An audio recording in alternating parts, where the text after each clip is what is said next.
خبريالان وایي چې اطلاعاتو ته د لاسرسي په برخه کې د ستونزې له منځه یوړل شي. خوست کې د سیمهییزو ملي او نړیوالو رسنیو خبريالان له حکومته غواړي څو اطلاعاتو ته د لاسرسي په برخه کې لازمي اسانتیاوې رامنځته کړي.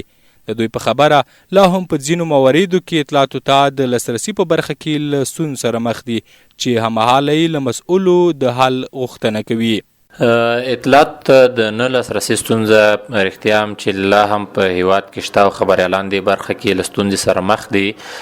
تر ډیره دا ستونزه په اوسنیو حالاتو کې حکومت په ځینو مسؤلینو پورې تړلې ده چې دوی له رسنیو سره یا له مطبوعاتو سره یوه نه بلدتیا ده چې دوی څه ډول د دې برخې له همکارانو سره فعالانو سره چلند وکړي. مطبوعاتو ته لاسرسی خورا مهم دی. له یوې خوا د ژورنالستانو همدا مسئولیت دی، دنده ده چې ولس ته مسائل ورسوي. هغه مسائل که نن له ژورنالستانو او خبريالانو پټیږي که سبا ته په یو ډول جوتیږي نو هغه د همغې ادارې لپاره هم مناسبه نه ده.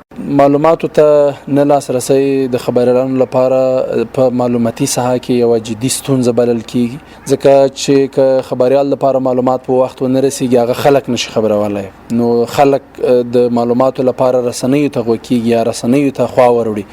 نو کله چې دا د دوی لپاره نه نو د ریپورت د خبرونه د نشراتي تولید چې دی هغه داسې پیکاو بخوانده بوله. ورته مهال د شاهزاید پوهنتون د ژورنالیزم پوهنځي استاد وحید الله زیار وایي اطلاعاتو ته لاسرسی د یوه هیواد د وګړو اساسي حق دی. دغه حق له مخې د یو هیواد وګړي کولی شي ټولو هغو معلوماتو ته لاسرسی ولري چې د یو دولت په عمومي ارګانونو پورې تړاو ولري. اطلاعاتو ته لاسرسی د یوه هیواد د وګړو اساسي حق دی.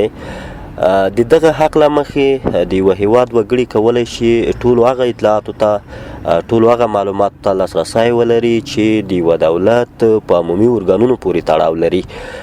عموما موږ تاسو پوهیږو چې هر وګړی مستقیما نشي کولی له ادارې څخه پوښتنه وکړي یا له دولت څخه معلومات ترلاسه کړي. نو د معلوماتو د لیږد دغه کړنه له دولت څخه تر ولسه رسنۍ ترسره کوي. اخوا د خوست د اطلاعاتو فرهنګ رئیس شبیر احمد عثماني بیا وایي خبريالانو ته د اطلاعاتو په ورکولو کې صادقانه او مسؤلانه چلند کوي. کوم ادارې یا مسؤل کس چې خبريالانو ته اطلاعات ځنډولي موږ لازم هدایت ورته کړی دی. د دوی په خبره هڅه کوي په دغه برخه کې شته ستونزې په بشپړه توګه هواري کړي څو ولس ته دقیق او کره معلومات وړاندې شي. لومړی خو دا باید ووایم چې د افغانستان اسلامي امارت په دې برخه کې ډیر منظم کار کوي.